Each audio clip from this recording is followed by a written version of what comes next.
Assalamualaikum warahmatullahi wabarakatuh. Waalaikumsalam warahmatullahi wabarakatuh. Selamat pagi semuanya. Pagi, Bu. Sebelum memulai pembelajaran pada pagi hari ini, kita berdoa terlebih dahulu. Silakan dipimpin oleh Mas Maul. Sebelum kita mulai pembelajaran pada hari ini, marilah kita berdoa menurut agama dan keyakinan masing-masing. Berdoa dimulai. Berdoa selesai. Ada yang nggak masuk pada pagi hari ini? Ibu absen terlebih dahulu ya. Nadia, Hadir. Dina Ayu, Hadir, Ibu.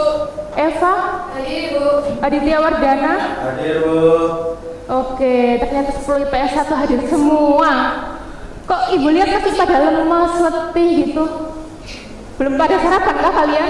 Belum. Ibu ingetin ya, jadi sebelum kalian berangkat itu diusahakan sarapan terlebih dahulu dari rumah. Dilatih ya kalau bangun itu pagi-pagi awal, jadi biar nggak gugup semua, disempetin sarapan. Sekarang ibu punya yel-yel pembangkit semangat khusus buat kelas 10 IPS 1. Ibu contohkan terlebih dahulu ya yel-yelnya. Ini kalau kalian nggak hafal tak suruh maju ngerjain tugas langsung di depan kelas ya. Tepuk gini ya, ibu mulai ya. Tepuk semangat. Dang dang dang. Ding ding ding. Dung dung dung. Dang ding dong semangat. Itu ya. Ayo silakan berdiri terlebih dahulu. Dimulai ya. 1, 2, 3. Tepuk semangat. Dang dang dang. Ding ding ding. Dung dung dung. Dan dindung semangat. Pinter udah. Sekali contoh langsung kompak ya ternyata. Sekarang masih lemes apa enggak? Masih ngantuk apa enggak? Semangat, Bu.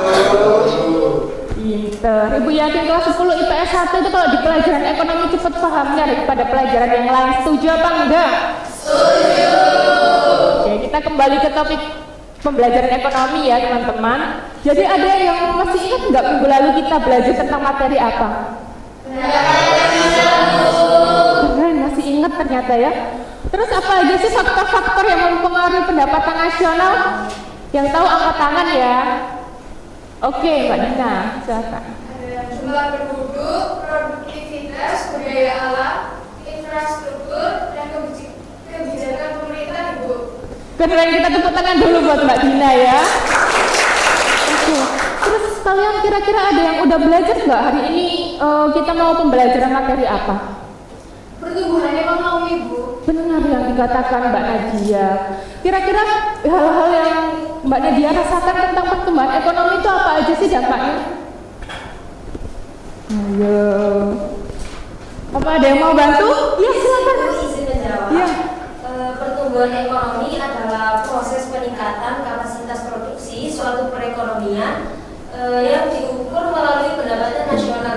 Benar sekali yang dikatakan Mbak Eva ya. Jadi pendapatan ekonomi itu merupakan peningkatan produksi suatu kapasitas negara yang diukur melalui pendapatan nasional, tapi masih kurang.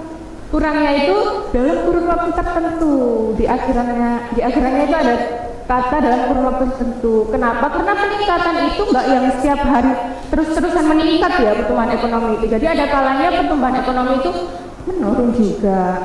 Kan pertumbuhan ekonomi itu meningkatnya beberapa bulan yang lalu, beberapa bulan yang akan datang, beberapa bulan yang akan kita sampaikan seperti itu. Jadi kira-kira ini enggak ada yang tanya enggak sih kira-kira apa sih manfaat dari kita belajar pertumbuhan ekonomi? Ada yang tahu? Bu. Silakan. Untuk manfaat dari pertumbuhan ekonomi yaitu pembangunan jalan tol, Bu. Oh, itu salah satu salah satu contoh pembangunan ekonominya. Iya, benar-benar yang dikatakan Mas Dana. Jadi yang dikatakan Mas Dana itu merupakan salah satu contoh pembangunan ekonomi, yaitu pembangunan jalan tol. Iya benar. Kalau manfaatnya buat kalian ada yang tahu? Ibu rasa nggak ada ya. Jadi manfaat kalian belajar dari pendapat pertumbuhan nasional ini yaitu kalian itu diharapkan bisa mengetahui bagaimana sih perhitungan pertumbuhan nasional yang ada di negara kita, seperti itu. Jadi sebelum kita lanjut ke materi yang detail, Ibu akan membacakan tujuan kalian. Yang pertama, tujuan pembelajaran ekonomi, pertumbuhan ekonomi ini yaitu kalian bisa menjelaskan apa saja sih pengertian pertumbuhan ekonomi. Lalu untuk tujuan yang kedua, diharapkan kalian itu bisa menghitung rumus-rumus pertumbuhan ekonomi dengan rumus yang sesuai. Tujuan yang ketiga, kalian dapat mengidentifikasi faktor-faktor pertumbuhan ekonomi. Dan tujuan keempat, kalian dapat mengidentifikasi apa saja masalah pertumbuhan ekonomi beserta solusinya. Seperti itu.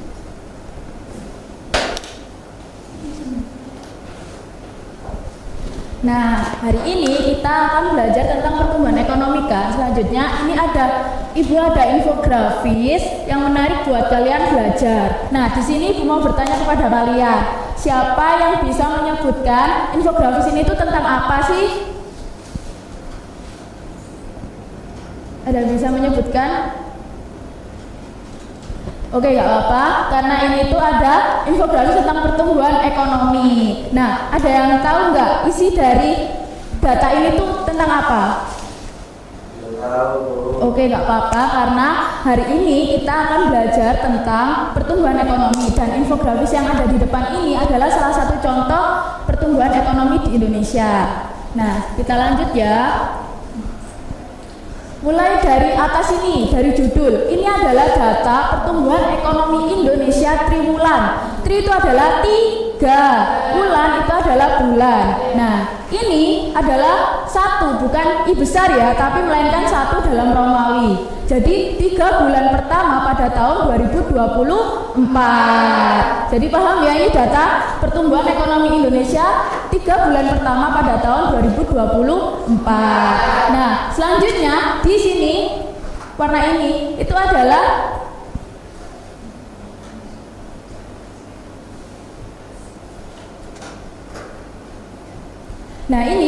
Kituki atau quarter to quarter. Quarter to quarter itu adalah perbandingan antara 3 bulan pertama dengan 3 bulan yang lalu. Contohnya itu kan saat ini itu kita itu ada di triwulan 1 tahun 2024 ya. Nah, ini adalah kalau 3 bulan yang lalu berarti triwulan 4 tahun 2020.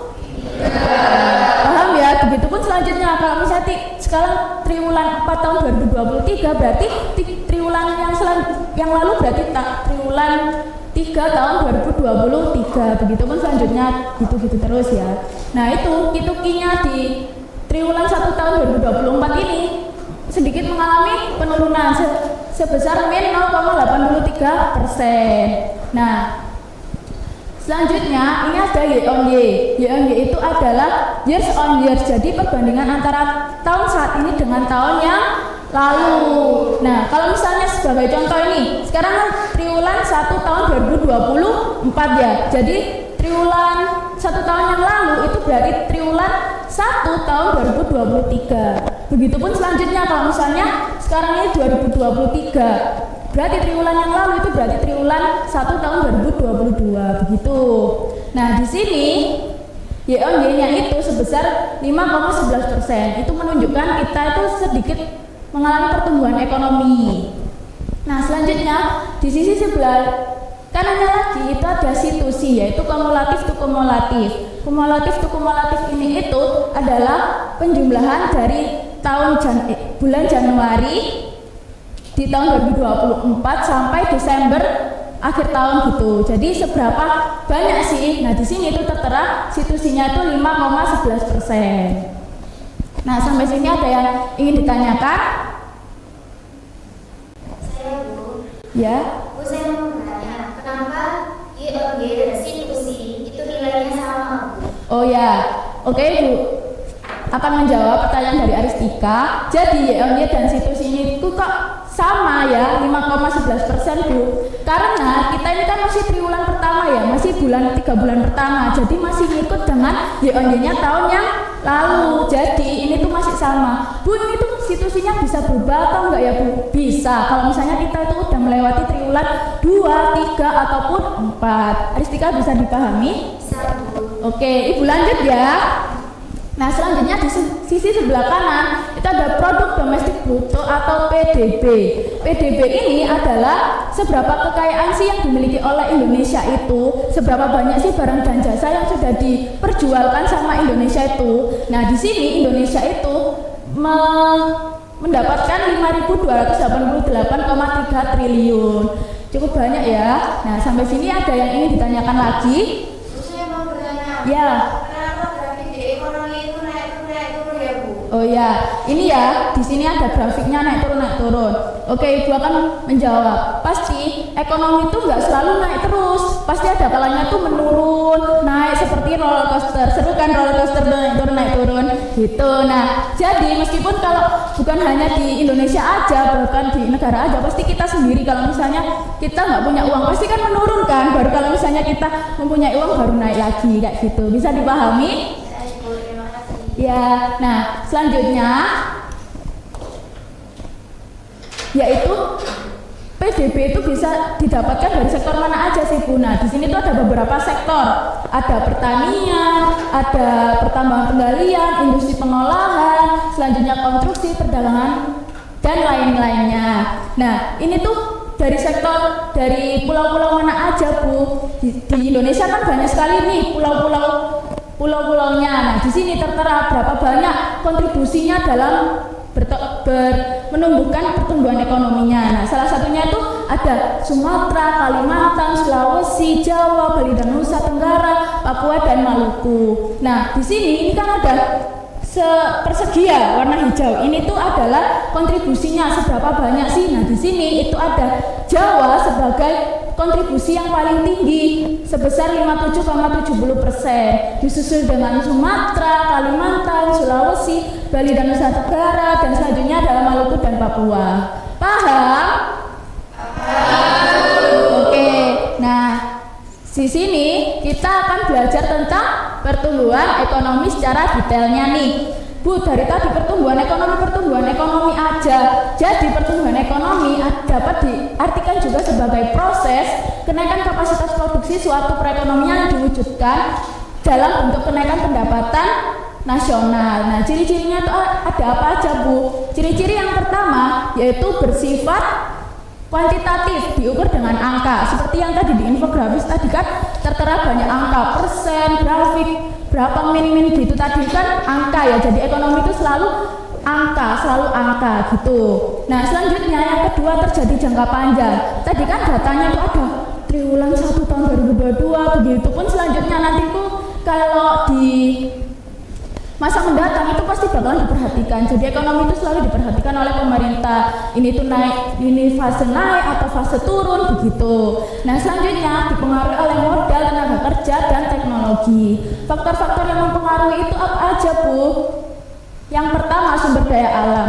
Sumber daya alam itu yang Indonesia jualkan, barang dan jasanya itu diperjualkan sumber daya alamnya. Selanjutnya sumber daya manusia. Terus yang ketiga ada modal. Terus selanjutnya teknologi dan inovasi.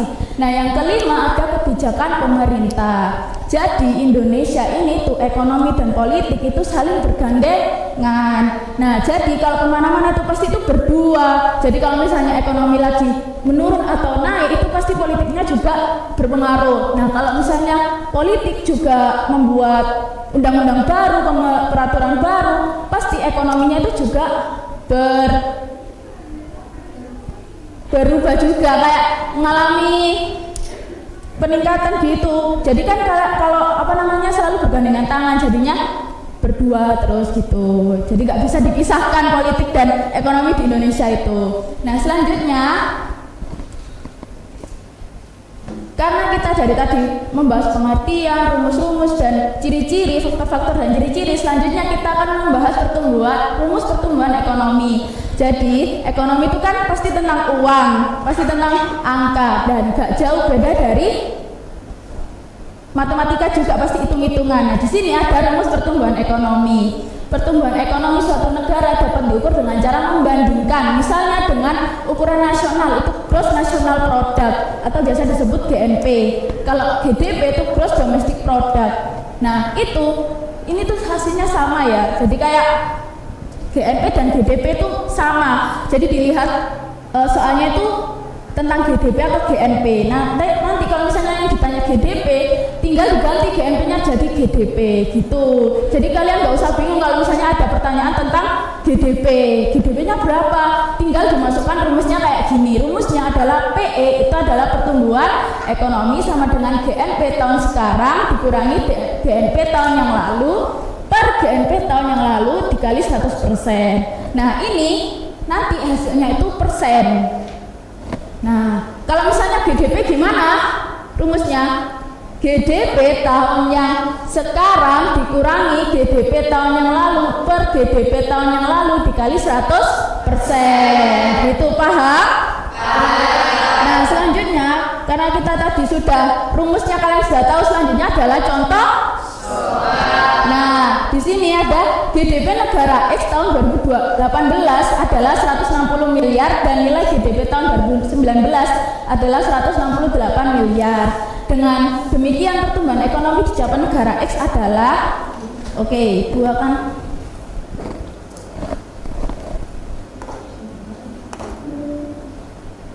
Jadi ini yang diketahui apa aja? GDP, GDP tahun 2018 ya berapa?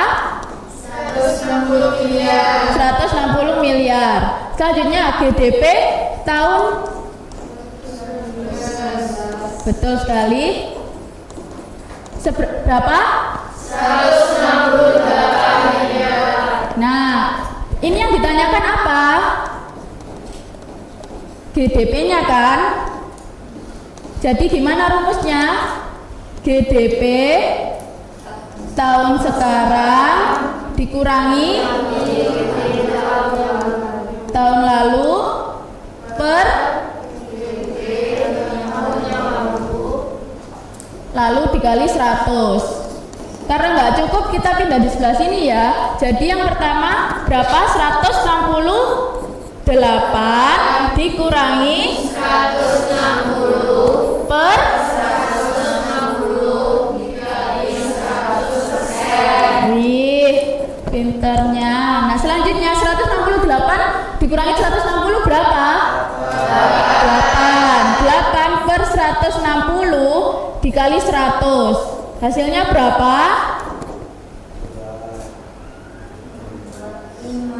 5%. Nah, sampai sini paham? Apa ada yang ditanyakan? Sudah paham semuanya ya?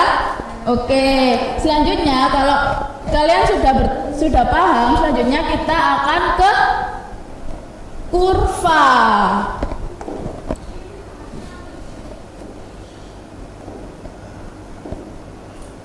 Jadi di kurva pertumbuhan ekonomi itu sedikit berbeda dengan kurva-kurva yang lainnya. Jadi yang Y ini itu biasanya pendapatan per kapita. Nah, selanjutnya yang X ini kan biasanya kita sebut X ya, yang kayak gini itu. Nah, di pertumbuhan ekonomi itu kita sebutnya dengan K. Nah, K ini adalah stok modal per kapita. Nah, cara membacanya gimana, Bu? Nah, cara membacanya kurva pertumbuhan ekonomi itu selalu dari kiri bawah ke kanan atas. Ini ke kanan atas gini itu menunjukkan tumbuhnya ekonomi kita, tumbuhnya pendapatan kita. Nah, kok itu kok melengkung ke sampai gini ya? Nah, itu adalah apabila kita menambahkan suatu tenaga kerja itu akan menyebabkan turunnya ini, itu yang dinamakan diminishing of return. Contohnya itu kayak misalnya pasti kalian itu suka kan dengan membuat kue, pasti kalian pengen menjadi pengusaha kue. Pasti itu kalau mau merintis itu kan pasti dari yang kecil dulu dengan karyawan satu dengan dapur yang kecil. Nah, selanjutnya itu kalian itu mau menambah dua karyawan lagi dan itu menumbuhkan pendapatan kalian itu semakin banyak. Tapi kalian itu mau menumbuhkan lagi dengan menambah 8. Jadi totalnya itu di dapur kecil itu menjadi 10 karyawan gitu kan. Nah, selanjutnya itu akan itu tapi tidak efektif karena kan di dapur kecil itu pasti kan sempit-sempitan. Jadi orang-orang itu kayak sempit-sempitan gitu gak kurang efektif. Jadi itu yang dinamakan diminishing of return. Itu bisa diatasi kalau misalnya kalian itu belum membutuhkan tenaga kerja, pasti kalian itu harus mengurangi itu dulu, menambah space buat dapurnya dulu, baru kalian menambah tenaga kerja. Jadi kalian itu jangan tenaga kerja tapi space buat ruangannya tuh sempit, itu kurang efektif gitu. Nah, selanjutnya adalah terima kasih. Nah, sampai sini ada yang ingin ditanyakan? Ya? Bu, kan kita itu sudah dijelaskan bahwa ekonomi itu ada kalanya menurun. Nah, apa sih dampaknya yang terjadi apabila ekonomi itu menurun? Nah, oke, Ibu akan menjawab ya. Jadi pertumbuhan tadi kan ada pertumbuhan, pasti ada penurunan. Jadi kita disinggung-singgung terus penurunan terus kan. Jadi penurunan itu adalah suatu kondisi yang dimana ekonomi di suatu negara tersebut itu sedikit melemah. Kayak tadi contohnya kita kan ada yang ingat min kan hasilnya. Nah, itu adalah contohnya itu penurunan ekonomi. Nah, selanjutnya apa sih Bu penyebabnya? Yang pertama, daya beli masyarakat itu turun. Nah, daya beli masyarakatnya turun itu akan menyebabkan produksinya itu juga ikut turun juga kan. Nah, jadinya kalau produksinya turun, selanjutnya akan banyak yang di PHK. Jadinya banyak sekali yang di PHK itu, jadi pengangguran itu semakin meningkat juga. Nah, selain itu kalau misalnya ini ada harga barang naik tapi tidak diikuti dengan pendapatan naik juga, itu bisa juga menurunkan daya beli masyarakat juga kan. Pasti kayak kalian, wah ada barang ini tapi harganya mahal, pasti kalian mikirnya kayak mending saya tabung uangnya daripada saya mengeluarkan buat mengonsumsinya. Nah, jadi itu bisa jadi daya beli masyarakat itu menurun. Nah, cara mengatasinya itu gimana sih Bu? Yang pertama, cara mengatasinya itu dengan pemerintah itu bisa membuat atau mendorong UMKM-nya itu lebih maju lagi biar bisa mendapatkan pendapatan juga. Nah, selanjutnya yang kedua, dengan membantu dengan subsidi, bantuan subsidi, bansos dan lain-lain, BLT gitu, bisa pemerintah buat meningkatkan itu masyarakatnya biar bisa gitu kan. Terus yang ketiga itu pengangguran, kan tadi kan ada pengangguran kan, jadi pemerintah itu bisa menambahkan lowongan pekerjaan menjadi lebih banyak lagi dengan di sektor industri lain-lain itu tadi kan banyak. Nah, itu bisa ditambahkan dengan menambahkan lapangan pekerjaan seperti itu. Bisa dipahami? Nah,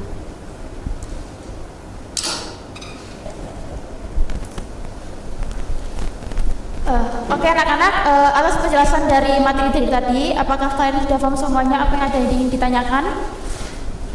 Cukup jelas? Jika Ibu rasa sudah cukup jelas, maka sekarang waktunya kita penugasan. Tadi kan kalian sudah diterangkan gimana cara menghitung domestik bruto, di mana GNP tahun lalu dikurangi tahun sekarang per tahun sekarang dan dikalikan 100 ya. Kalian sudah paham semua dan masih ingat? Mas Dana masih ingat rumusnya? Masih? Oke, sekarang di sini Ibu mempunyai LKPD, di mana LKPD ini berisi 5 soal yang akan kalian kerjakan. Sebelum itu Ibu ingin kalian membagi kelompok dulu menjadi 5 kelompok, masing-masing tiap kelompok ada 2 orang. Jadi kalian cari dulu ya kelompoknya ya. Setelah itu Ibu akan memberikan LKPD ini dan kalian kerjakan dalam waktu kurang lebih 10 menit. Oke, kalian lihat dulu ininya soalnya.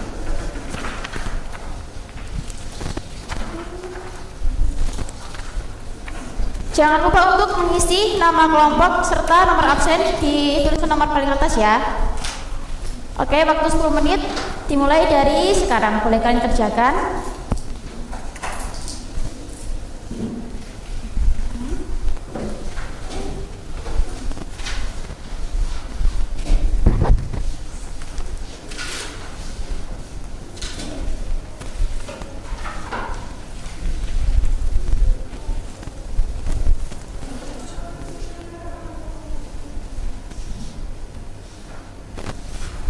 Oke anak-anak, karena waktu pengerjaan sudah habis, sekarang Ibu ingin mengespin kelompok siapa ya yang maju pada hari ini. Cukup 2 kelompok aja, jadi kelompok yang terpilih nanti di spin ini akan perwakilan berdiri ya untuk menjawab kuis yang ada di layar ini. Oke, apakah semua sudah siap? Siap. Oke, kita mulai ya, kelompok siapa ya yang maju pada hari ini. Sudah siap semuanya ya? Oke, kita acak. Tuh, siapa ya? Kelompoknya siapa ya? Kelompok satu siapa? Angkat tangan. Namanya siapa? Mbak Aristika sama Mbak Dina. Oke. Kita lanjut kelompok berikutnya.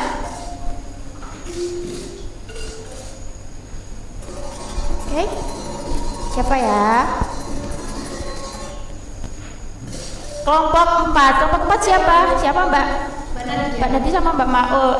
Mas Maul. Oke, sorry. Sekarang kita. Nah, untuk kelompok yang maju tadi dipersilakan untuk berdiri. Perwakilan satu aja untuk menjawab kuis dari sini. Jangan takut salah, karena nanti kita akan bahas bersama-sama dan Ibu juga akan menjelaskan nanti. Oke, sudah siap? Kelompok 4 silakan berdiri juga. Oke, diperhatikan ya. Ayo. Berapa? Kelompok 1 dipersiapkan. Silakan jawab apa jawabannya. B, kita lihat bersama-sama ya jawabannya benar apa enggak ya. Jawabannya salah. Oke, nggak apa-apa. Kita lanjut lagi. Kelompok 4 dipersiapkan jawabannya. Sebentar. Dipersiapkan, jangan takut salah, nggak apa-apa. Soal nomor 3. Jawabannya apa? B, kita lihat ya, yang lain diperhatikan juga. Jawabannya benar apa enggak ya? Jawabannya benar. Oke. Terima kasih untuk kelompok 4 dan 5. Dipersilakan duduk kembali. Jadi kita akan hitung lagi bersama-sama. Yang lain dicek dulu jawabannya ada yang benar apa enggak. Yang lain dicek dulu. Jika tidak akan Ibu bahas bersama-sama ya. Yang pertama dulu nomor pertama. Oke anak-anak, diperhatikan semua di sini. Perhatikan tabel berikut ini. Tadi kan kelompok 1 jawabannya salah. Jadi akan Ibu benarkan ya agar kalian juga lebih paham semuanya. Di sini tertera tahun peserta JNP di tahun 2008 JNP-nya sebesar 275 triliun. Pada tahun 2009 JNP-nya sebesar 290 triliun. Dan pada tahun 2010 meningkat sebanyak 300 triliun. Yang ditanya apa sih Bu? Yang ditanya itu laju pertumbuhan ekonomi pada tahun 2009. Jadi kita hitung bersama-sama seperti ini sebentar. Kita tulis dulu.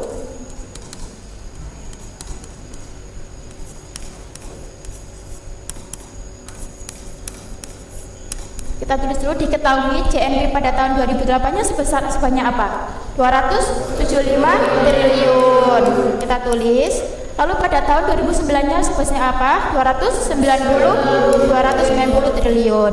Yang ditanya adalah laju pertumbuhan ekonomi sebesar 2009 sebanyak apa? Jadi kan di sini kan yang ditanya tahun 2009. Jadi tahun 2010 tidak usah dimasukin ke dalam rumus, oke? Kita hitung bersama-sama. Tadi ada masih ingat rumusnya tadi apa aja? Kita tulis bersama-sama ya. JNP tahun lalu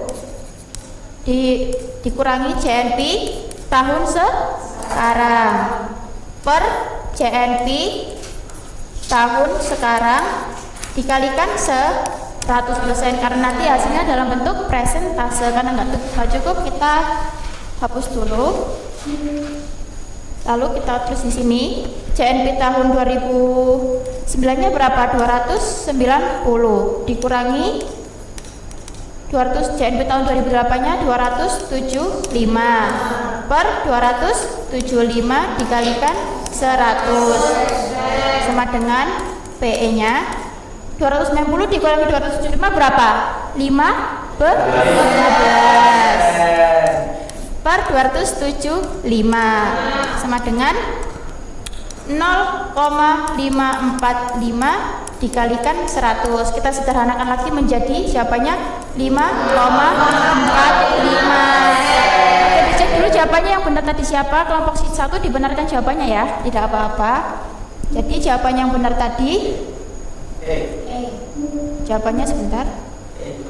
Jawabannya yang benar adalah D 3,45%. Apakah kalian sudah paham semuanya? Lalu kita lanjutkan di soal berikutnya ya anak-anak. Di sini kita baca dulu soalnya. Negara A memiliki PNB sebesar 500 triliun pada tahun 2019. Lalu pada tahun 2020 PNB negara A meningkat menjadi 550 triliun. Jika laju inflasinya pada tahun 2020 sebesar 5%, yang ditanya berapakah tingkat pertumbuhan ekonomi real negara A pada tahun 2020? Tadi kan kelompok keempat sudah menjawab jawabannya 5% ya. Jadi kita jelaskan lagi agar kalian semuanya makin paham juga. Oke, menggunakan rumus yang sama juga seperti tadi. Kita tulis dulu diketahuinya PNB pada tahun 2020 sebesar PNB tahun 2020 sebesar apa? 500 triliun. Lalu PNB pada tahun 2019-nya 550 triliun. Dan laju inflasinya sebesar 5%. Inflasinya. Nah, begini. Lalu tinggal kita hitung saja PNB tahun lalu dikurangi PNB tahun sekarang per PNB tahun sekarang. Kita hitung bersama-sama dan laju inflasinya. PNB tahun 2019-nya berapa? 550 triliun dikurangi PNB tahun 2019-nya 500 per 500 dikalikan berapa?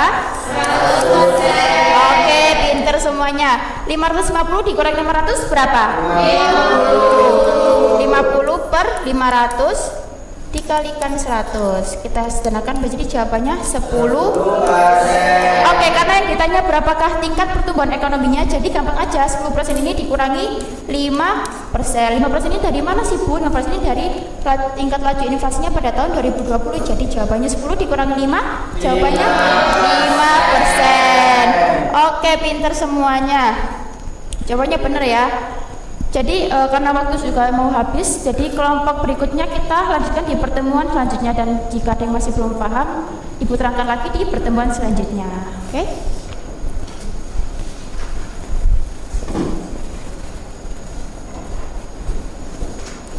Oke anak-anak, gimana nih materi pertumbuhan ekonomi hari ini?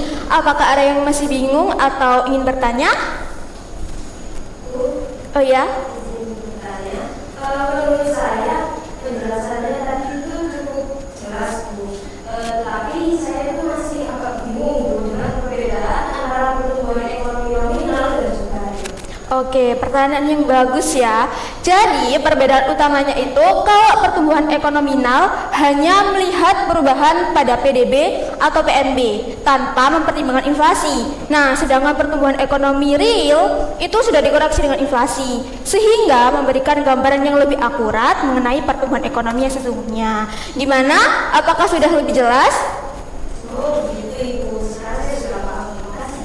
Oke, ada lagi yang ingin bertanya?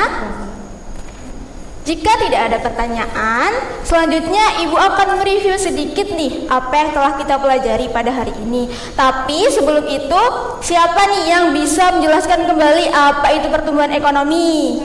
Oke. Pertumbuhan ekonomi adalah proses kenaikan kapasitas produksi suatu perekonomian yang didukung dengan kenaikan pendapatan nasional.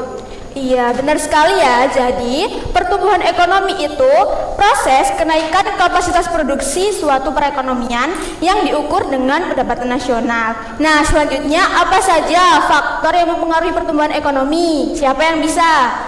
Iya. Yang pertama itu sumber daya alam, yang kedua sumber daya manusia, yang ketiga ada modal, yang keempat ada teknologi, dan yang terakhir dan kelima yaitu kebijakan pemerintah Bu. Oke, hebat sekali nih anak-anak Ibu ya. Jadi benar, faktor yang mempengaruhi pertumbuhan ekonomi itu ada sumber daya alam, sumber daya manusia, modal, teknologi, dan kebijakan pemerintah. Nah, kalian sudah lebih paham ya materi hari ini, dan kalian juga sudah belajar bagaimana menghitung pertumbuhan ekonomi menggunakan rumus dan menganalisis data dan infografis. Nah, hal ini itu penting buat kalian agar kalian itu tahu gimana sih kondisi ekonomi di suatu negara. Oke, selanjutnya Ibu minta kalian menyimpulkan apa yang telah kita pelajari dengan satu kata. Dimulai dari sini. Inflasi Bu. Lanjut. Ekonomi, Bu. Lanjut.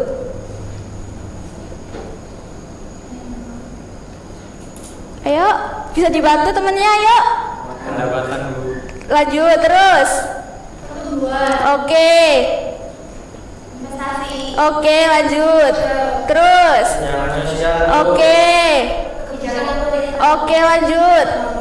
Oke, luar biasa sekali nih anak-anak ibu. Ibu senang sekali melihat kalian ini antusias dan aktif dalam pembelajaran pada hari ini. Jangan lupa untuk membaca kembali materi ini di rumah ya. Dan jangan lupa juga untuk mengerjakan soal-soal latihan agar kalian itu semakin paham. Nah, apa yang telah kita pelajari hari ini mengenai pertumbuhan ekonomi yang berfokus pada peningkatan kuantitatif PDB. Nah, faktor-faktornya seperti sumber daya alam, sumber daya manusia, modal, teknologi, dan kebijakan pemerintah ini juga memainkan peran yang sangat penting dalam mempengaruhi pertumbuhan ekonomi. Oke, sebelum Ibu akhiri, ada yang mau bertanya tidak?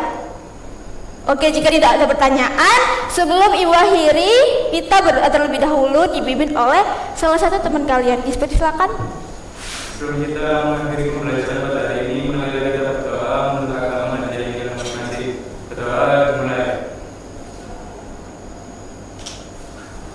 Doa selesai. Oke, terima kasih ya atas kerjasama dan partisipasi kalian hari ini. Tetap semangat belajar. Kita bertemu lagi pada pertemuan selanjutnya. Wassalamualaikum warahmatullahi wabarakatuh.